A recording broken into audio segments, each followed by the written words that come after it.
léegi ci digganteem ak moom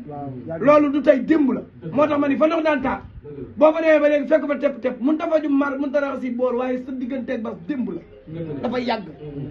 dëgg la de seeba ngi nii toog bëgg la bëgg sa borom kër baabuñ ci moom sago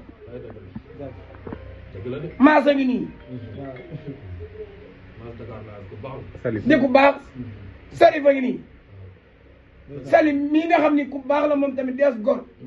ñoom ñii ñëw ngir yow man li may indi nag mooy xam démb xam tey maa jomba wax lenn lu ma xamul ndax man li may wax xam naa ko dama laa yar ca Touba nga yàgg bëgg lu baax yàgg am taalibe te da nga koo donn ndoro ne daa foor jinax boo ko dàqee ba mu dugg ci ñàkk du bët du fukk takkul tul der ba dëgër waaye da koo donn yow lu baax li ngay def da nga koo donn Adja Khady Ndiaye sa waajur lu baax lu ne def na ko ci réew mi lu baax lu ne def na ko ci réew mi am jom xam boppam am personnalité mun ta def loo xam ni boo ko ci fekkee xeb ko mun ta def loo xam ne boo ko ci fekkee yab ko mun ta def loo xam ne boo ko ci fekkee doo ko naw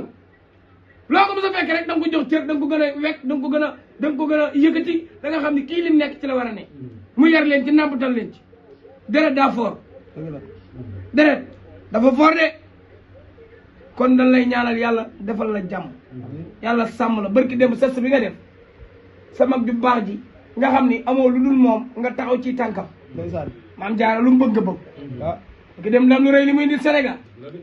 nga ni bu ma koy jëlee ay déport tamal nag fi ma toog laa toog di dégg yëpp